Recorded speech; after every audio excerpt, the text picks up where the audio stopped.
السلام علیکم ورحمۃ اللہ وبرکاتہ۔ خوش آمدید کرتے ہیں اپنے یوٹیوب چینل میں۔ دوستو بیان لے کر حاضر ہیں قاری حنیف ملتانی صاحب کا، جس کا عنوان ہے ایک بیوہ عورت اور دو ننھے شہید۔ بہت خوبصورت بیان ہے دوستو، آپ سے گزارش ہے ویڈیو کو لائک شیئر کریں، چینل کو سبسکرائب کریں۔ چلتے ہیں بیان کی طرف۔ اور یوں کا وہ گل ہی کیا ہے، وہ گل ہی کیا ہے کہ جس گل میں بو نہ ہو، وہ گل ہی کیا ہے کہ جس گل میں بو نہ ہو، وہ دل ہی کیا ہے کہ جس دل میں تو نہ ہو۔ میں اس جنت کا کیا کروں گا جس میں میرے رب کا دیدار نہیں۔ دنیا کے اندر ہر قسم کا آدمی آیا، خدا کی قسم ایسے لوگ بھی اس دنیا میں آئے اور ادھر دم نکلنے لگا، موت آنے لگی، پریشانی ہونے لگی، ادھر آواز آئی لا تخافوا ولا تحزنوا وابشروا بالجنہ، غم نہ کر، خوف نہ کھا، خوش ہو جا جنت الفردوس کے لیے جس کا تجھ سے دنیا میں وعدہ کیا۔ مدنی کریم صلی اللہ علیہ وسلم نے، قرآن پاک نے، اللہ والوں نے جس جنت کا وعدہ دیا وہ جنت تیرا انتظار کر رہی ہے، 8 دروازے کھلے ہوئے ہیں۔ اور ایسا آدمی بھی اس دنیا میں آیا، مرتے وقت کوشش کے باوجود منہ سے کلمہ نہ نکلا، کلمہ نہیں نکلتا، لوگوں کے کہنے پر بھی کہ کلمہ پڑھو حضرت جی، کلمہ پڑھو ابا جی، کہتا ہے پڑھتا ہوں، کوئی چیز میری زبان کو پکڑے ہوئے ہے، پڑھنے نہیں دیتی۔ یہ سارے مناظر حالات تمہارے سامنے ہیں۔ یہاں ضلع جنگ میں ہیڈ ترائم دنیا جانتی ہے، اخباروں میں بھی آیا، لوگوں نے بتایا، کئی سال ہو گئے، دریا میں ایک لاش تیرتی ہوئی آئی، پولیس کے آدمیوں نے نکال کر بستی والوں کے ذمے لگا دیا کہ مسلمان ہیں، دفن کفن کرو۔ مولوی کو بلایا لوگوں نے، لاؤڈ اسپیکر کھولا، چندہ مانگا، 2 آنے مائیوں بیٹیوں بہنوں، 2 4 آنے چندہ بھیجو، بے وارسی لاش ہے، کفن خریدنا ہے۔ چندہ آیا، کفن خریدا، جنازہ پڑا، دفن کر دیا۔ تیسرے دن پتہ چلا جس پہ 2 آنے 4 آنے مانگے ہوئے پیسوں کا کفن پڑا، 35 مربوں کا مالک تھا۔ تجھے کیا معلوم ہے میرے تیرے نصیب میں کیا لکھا ہے؟ ہم نے کروڑا پتی لوگوں پہ دیکھا کہ کفن نہ ملا، قبر نہ ملی، جنازہ نہ ملا، تو اللہ کی حضور میں خیر نہیں مانگتا؟ ہر مسلمان کو اللہ قبر بھی، جنازہ بھی نصیب کرے، کلمہ بھی نصیب کرے، آمین کہو۔ بہرحال حالات ہیں، دل میں خوف کھایا کرو۔ ایکسیڈنٹوں میں لوگ مر جاتے ہیں، پہچان تک نہیں ہوتی۔ صحابہ کرام رضوان اللہ تعالی علیہ مجمعین کی جماعت تو ایسی جماعت تھی، اللہ اکبر۔ ایک جنگ میں اطلاع ملی بھائی کی طرف سے کہ تیرا بھائی پیاسا ہے اور زخمی ہے، وہ پانی لے کے دوڑا۔ یہ ان کی بات ہے، ہماری نہیں، ہماری نہیں ہے، یہ ان کی بات ہے جو محمد کریم صلی اللہ علیہ وسلم کے شاگرد تھے، جنہوں نے امام الانبیاء کے پیچھے نمازیں پڑھی، رضی اللہ تعالیٰ عنہ، جنہوں نے نبی کے ہاتھ پہ ہاتھ رکھ کر کلمہ پڑھا، جنہوں نے چمڑے اجڑوا کر کلمہ پڑھا، جنہوں نے آگ کے انگاروں پہ لیٹ کے کلمہ پڑھا، جنہوں نے اپنے معصوم بچوں کو نیزے کی نوک پہ لٹکتا ہوا دیکھ کر کلمہ پڑھا۔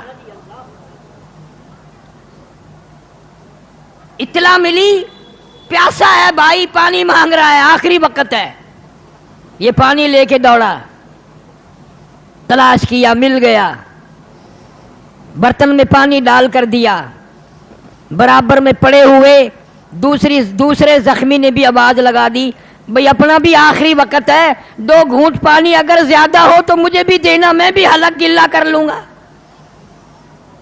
جس نے پانی منگوایا تھا، جس کے لیے پانی لایا تھا، اشارہ کر دیا کہ میرا اللہ مالک ہے، اس کے پاس چلا جا، اس کو پلا۔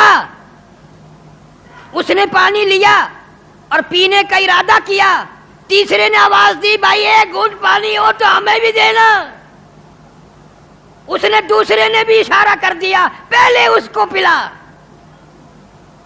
جب اس تیسرے کے پاس گیا پلانے والا تو وہ حوض کوثر پہ جا چکا تھا، وہ جنت الفردوس میں پہنچ چکا تھا۔ واپس آیا، وہ دوسرا بھی ختم، وہ تیسرا بھی ختم۔ تمام کے تمام نے یہ ثابت کر دیا کہ وہ حوض کوثر پہ تو پانی پی سکتے ہیں، لیکن اپنے بھائی کی پیاس کو سن کر خود پانی مرتے وقت بھی نہ پیتے تھے۔ یہ ان کی خصوصیت ہے۔ حضرت محمد کریم صلی اللہ علیہ وسلم نے ان کے جگر، ان کے گردے، ان کے دل اتنے صاف کر دیے تھے نگاہ نبوت سے کہ وہ کچھ اور سوچ ہی نہیں سکتے تھے۔ بدقسمت قوم صحابہ اکرام کی قدر نہیں جانتی۔ تمہیں کیا معلوم کہ یہ کون لوگ تھے، یہ کس کے شاگرد ہیں، کس کے مرید ہیں، کس کے مقتدی ہیں، کس کے وزیر ہیں، کس کے ماننے والے ہیں؟ بس تمہیں تو اپنا پتہ ہے کہ میرا داؤ لگ جائے بس۔ ارشاد فرمایا مدنی کریم صلی اللہ تعالی علیہ وسلم نے، او لوگو، میرا صحابی 1 کھجور اللہ کے نام پر صدقہ کرے، خیرات کرے، تمہارا احد پہاڑ کے برابر سونا صدقہ خیرات کرنا میرے صحابی کی 1 کھجور کا مقابلہ نہیں ہو سکتا۔ اتنے عظیم لوگ، ان کی شرافت، ان کی جانت، ان کی امانت قرآن بیان کرے، محمد کریم صلی اللہ علیہ وسلم کا فرمان بیان کرے۔ آخر وہ کون لوگ تھے جنہوں نے مدینہ منورہ میں اللہ سب کو زیارت نصیب فرمائے، ادھر ہجرت کر کے گئے ہیں، کھانے کو نہیں ہے، پینے کو نہیں ہے، رکھنے کو تو کیا تھا، ادھر جنگ رمضان کا مہینہ آ گیا، ادھر جنگ بدر کا اعلان ہو گیا۔ سب سے پہلا جنگ، سب سے پہلے لڑائی جنگ بدر ہے جو 17 رمضان المبارک کو ہوا ہے۔ صحابہ اکرام نے تو یہ نہ سوچا رمضان کا مہینہ ہے چلو بعد میں لڑائی کر لیں گے، یا روزہ چھوڑ دیں گے بعد میں روزے رکھ لیں گے۔ نہیں نہیں، حضور صلی اللہ علیہ وسلم کے باوجود اجازت عطا فرمانے کے پھر بھی سب نے روزہ رکھا۔ سبحان اللہ، سبحان اللہ۔ مرد تو مرد رہے، عورتوں نے کمال کر دیا۔ ایک عورت آتی ہے حضور کریم صلی اللہ علیہ وسلم کی خدمت عالیہ میں اور آ کے عرض کرتی ہے آپ اپنا ہاتھ پھیلائیں۔ حضور صلی اللہ علیہ وسلم نے اپنا دست مبارک پھیلا دیا، اس کے اوپر اپنے سر کے کٹے ہوئے بال رکھ دیے اور رو کے عرض کرنے لگی غریب ہوں، مسکین ہوں، مفلس ہوں، نادان ہوں، بالکل غریب ہوں، کھانے کو بھی نہیں۔ کئی دن سے مدینے میں سن رہی تھی اعلان ہو رہا جہاد کا، کوئی ریشن لایا، کوئی کھجور لایا، کوئی دانہ لایا، کوئی اسلحہ لایا، کوئی پیسہ لایا، کوئی ٹکا لایا۔ میرے پاس تو یا رسول اللہ صلی اللہ علیہ وسلم کچھ بھی نہیں، کچھ بھی نہیں، میں تو اپنے سر کے بال کاٹ کے لے آئی ہوں، کسی مجاہد کی سواری کی نکیل بن جائے گی، رسی بن جائے گی، میرا بھی حصہ پڑ جائے گا۔ کہاں سے ایسی عورت لائیں گے آپ؟ سیدہ خنسا رضی اللہ تعالی عنہ، شام کا وقت ہے، مغرب کی نماز پڑھی، رو رہی ہے۔ بیٹوں نے پوچھ لیا اماں کیا بات ہے، کیوں رو رہی ہو، کیوں رنجیدہ ہو؟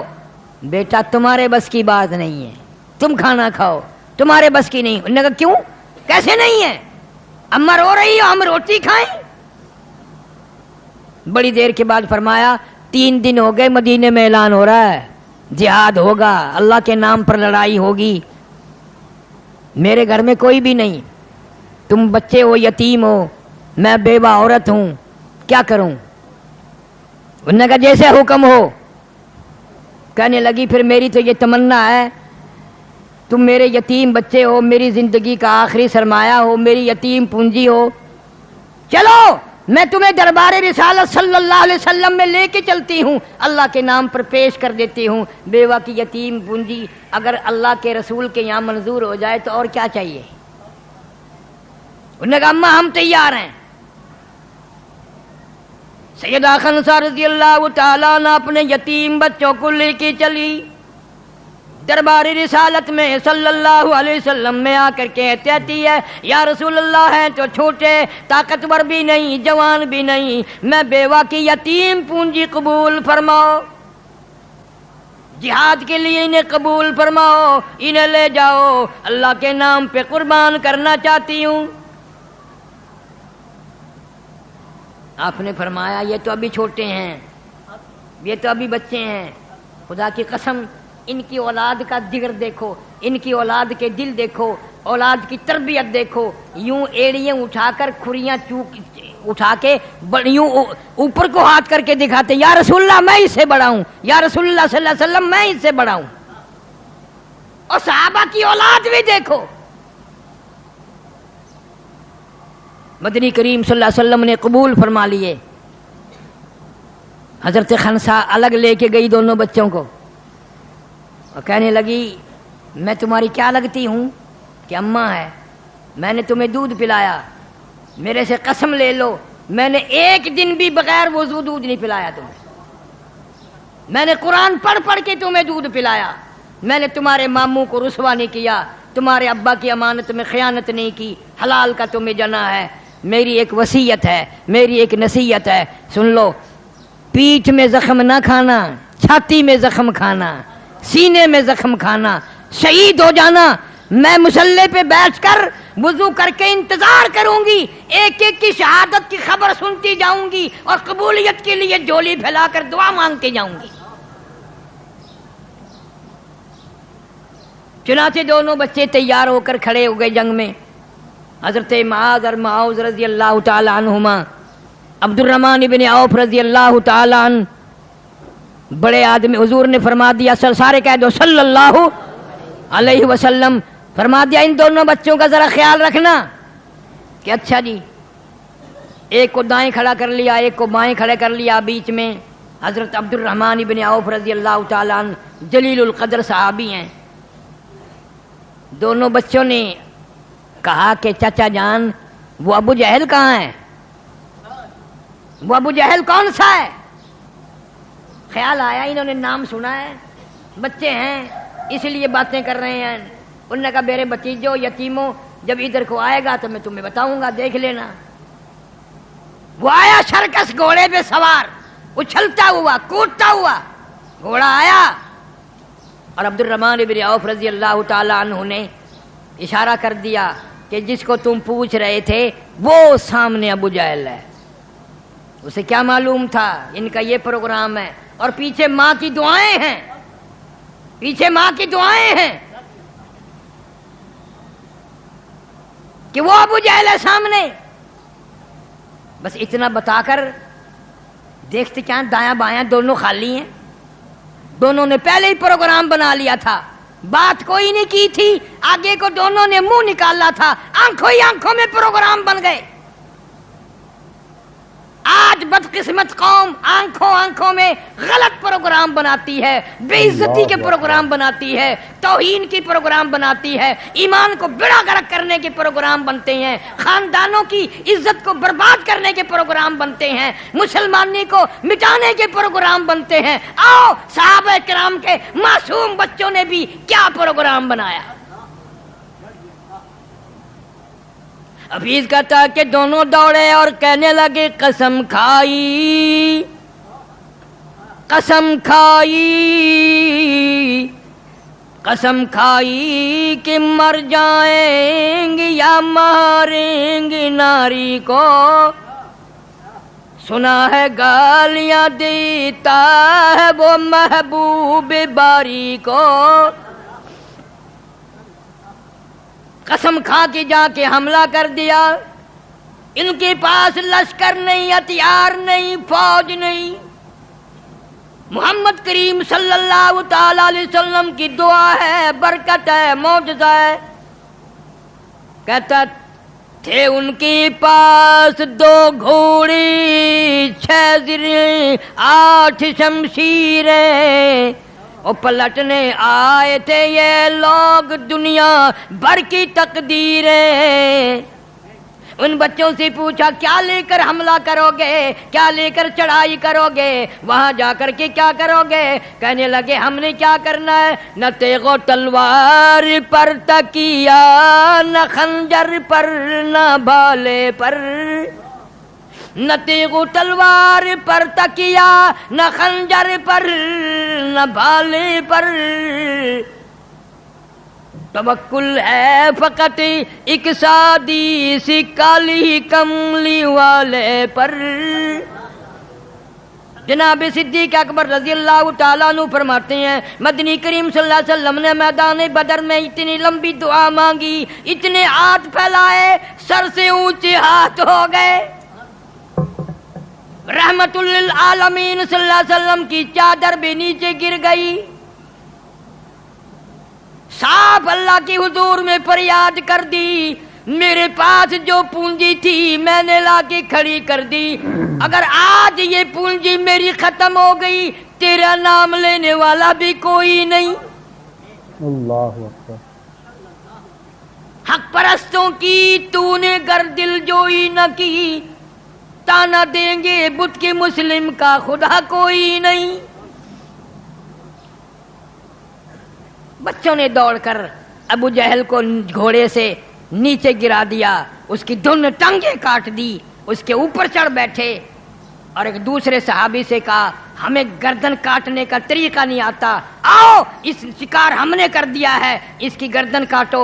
مرتا مرتا ابو جہل کافر کہنے لگا افسوس کسی بہادر کے ہاتھوں مرتا، کسی جوان کے ہاتھوں مرتا، میں ایک بیوہ کی یتیم بچوں کے ہاتھوں مر رہا ہوں۔ کیا نظریہ تھا اس عورت کا، کیا اس کی نگاہ میں اولاد تھی، اور کیا اس کی نگاہ میں جنت الفردوس تھی، اور اس کی نگاہ میں محمد عربی سارے کہہ دو صلی اللہ علیہ وسلم کی رضامندی کی کیا نگاہ تھی اور کیا خوشی تھی، اور وہ کیا چاہتی ہوگی؟ کس کو اولاد بری لگتی ہے؟ اللہ سبحانہ و تعالی نے مدد فرمائی وَلَقَدْ نَصَرَكُمُ اللَّهُ بِبَدْرٍ وَأَنْتُمْ أَذِلَّةٌ فَاتَّقُوا اللَّهَ لَعَلَّكُمْ تَشْكُرُونَ۔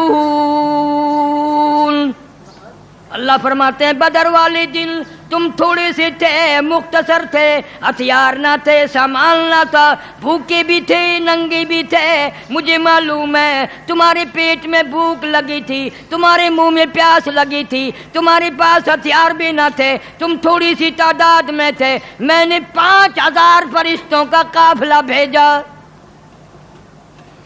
اذ تقول للمؤمنین، مومنوں کی امداد کے لیے فرشتے آئے، بخمسۃ آلاف من الملائکۃ منزلین، فرشتے آئے۔ صحابہ کہتے ہیں رضی اللہ تعالیٰ عنہ حضور کریم صلی اللہ علیہ وسلم نے ہمیں جو چھڑی دی لکڑی کی، ہم وہ کرتے تھے کافر کی طرف گردن، وہ جا کے پڑتی تھی۔ ابی بن خلف نبی صلی اللہ علیہ وسلم کا دشمن، میدان بدر میں سرکار مدینہ سارے زور سے کہہ دو صلی اللہ علیہ وسلم سامنے آیا۔ آپ نے کسی سے کامچی لے کر چھڑی لے کر اس کو مار دی، شرم دلائی، او گدھے اتنے لوگ کان کٹے پڑے ہیں، ہاتھ کٹے پڑے ہیں، پاؤں کٹے ہوئے پڑے ہیں، وہ بھی اتنے نہیں چلا رہے، تو اتنا چیختا، شرم نہیں آتی؟ تو نے ساروں کو بزدل بنا دیا۔ ہائے ہے تو کافر پر کیا بات کہی ہے؟ کہنے لگا او سفیان تجھے کیا معلوم، کسی کو ابو بکر صدیق نے مارا، کسی کو فاروق اعظم نے مارا، کسی کو علی مرتضیٰ نے مارا، کسی کو طلحہ زبیر نے مارا، کسی کو سعد ابی وقاص نے مارا رضی اللہ تعالیٰ عنہ، تجھے کیا معلوم ہے مجھے امام الانبیاء نے مارا۔ سبحان اللہ، مجھے امام الانبیاء نے مارا۔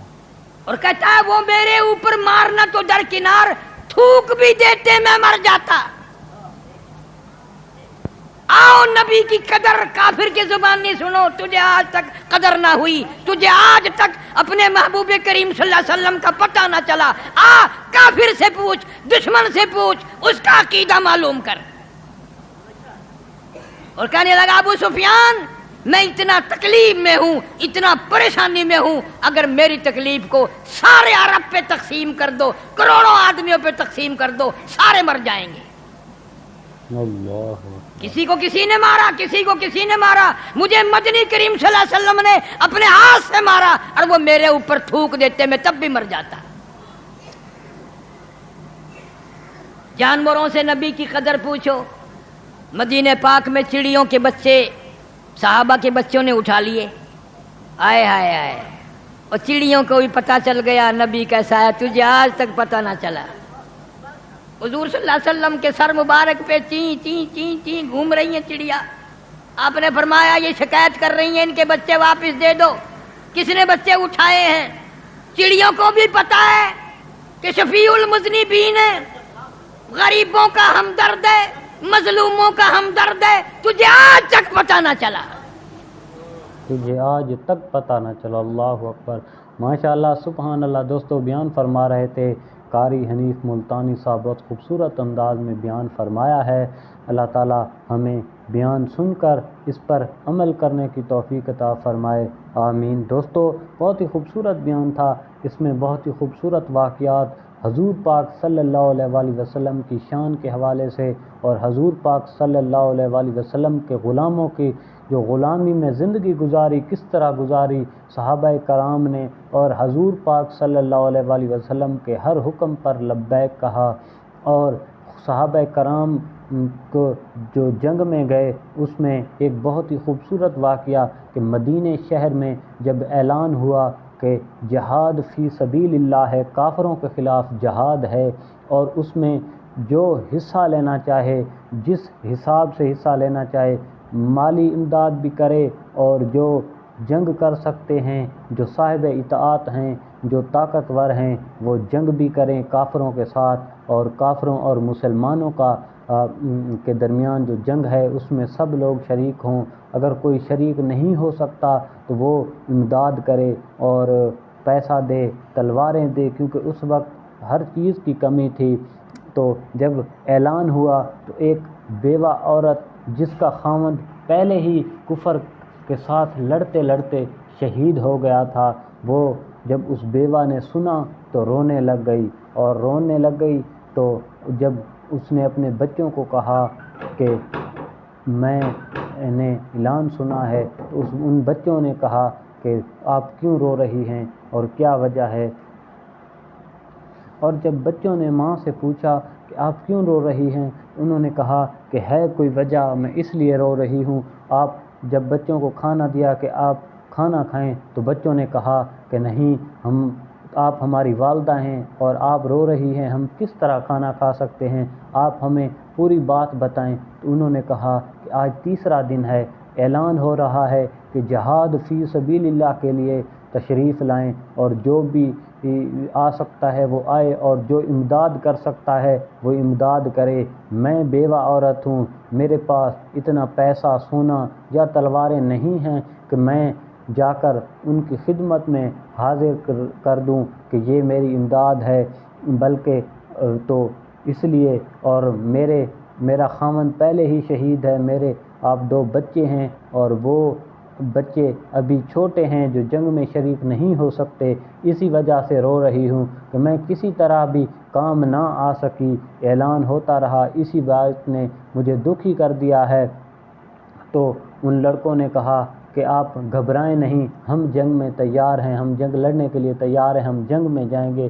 تو اس عورت نے حضور پاک صلی اللہ علیہ وآلہ وسلم کی خدمت میں ان بچوں کو حاضر کیا اور کہا کہ میرے یہ بچے ہیں، یہ آپ قبول کریں، جنگ میں ان کو لے جائیں۔ تو حضور پاک صلی اللہ علیہ وآلہ وسلم نے کہا کہ نہیں، آپ ان کو لے جائیں، یہ ابھی چھوٹے ہیں۔ تو انہوں نے اپنے ایڑیاں جو تھیں وہ اٹھا کر ہاتھ اوپر کیے اور کہا کہ نہیں، اب ہم بڑے ہو چکے ہیں اور ہماری والدہ کی خواہش ہے کہ ہم جنگ میں جائیں تو ہم ضرور جائیں گے۔ حضرت معاذ اور معوذ جو تھے وہ ان کا واقعہ ہے، اور وہ پھر جنگ میں گئے، اور ایک صحابی تھے حضرت عبد الرحمن، ان کی ڈیوٹی لگی کہ ان بچوں کا خیال رکھنا ہے، آپ نے ان کی حفاظت کرنی ہے۔ جب جنگ میں گئے انہوں نے پوچھا کہ ابو جہل کہاں ہے، انہوں نے حضرت عبد الرحمن نے کہا کہ وہ جو سرکش گھوڑے پر سوار ہے وہ ابو جہل ہے۔ تو بس آپ نے دیکھا کہ بچے یہاں نہیں ہیں، اپنے ادھر دائیں بائیں دیکھا،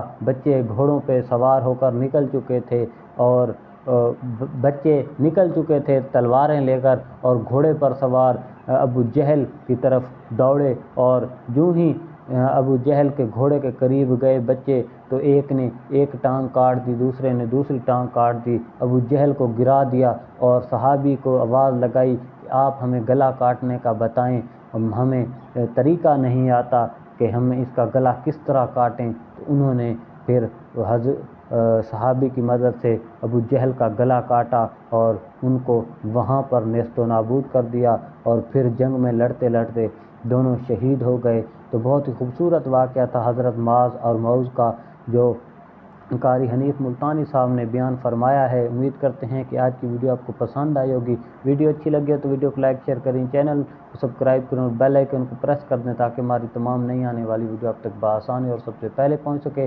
دوستو دعاؤں میں رکھیں، یاد، ملتے ہیں ایک اگلی ویڈیو میں، تب تک اللہ حافظ۔